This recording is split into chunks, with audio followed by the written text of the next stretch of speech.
बहुजनांचं आराध्य दैवत श्री क्षेत्र आरेवाडी बिरोबा मंदिराच्या प्रांगणामध्ये दसरा मेळावा होतो।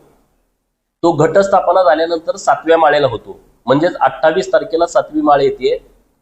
मी देवस्थान कमिटीच्या अध्यक्ष, उपाध्यक्ष, सचिव, सदस्य, आजी माजी सगळे पदाधिकारी, गावचे सरपंच, उपसरपंच यांची एक बैठक घेतली होती आणि 28 सप्टेंबरला सायंकाळी 4 वाजता दसरा मेळाव्याची घोषणा केली होती।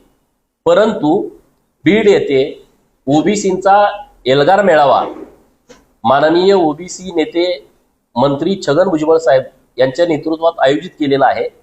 माननीय छगन भुजबळ साहेबांचा फोन आला होता की 28 तारखेला 2 कार्यक्रम होत आहेत, तर आपण एकच कुठला तर कार्यक्रम घेऊ, आणि म्हणून आम्ही दसरा मेळावा 7व्या दिवशी न घेता आम्ही 9व्या दिवशी घेतोय। म्हणजे मंगळवार दिनांक 30 सप्टेंबरला सायंकाळी 4 वाजता आरेवाडीच्या बिरोबा बानामध्ये दसरा मेळाव्याचं आयोजन केलेलं आहे। महाराष्ट्रातील सर्व दसरा मेळाव्यामध्ये सहभागी होणाऱ्या मंडळींनी मोठ्या संख्येने उपस्थित राहावं अशी विनंती आपल्या माध्यमातून मी सर्वांना करतोय।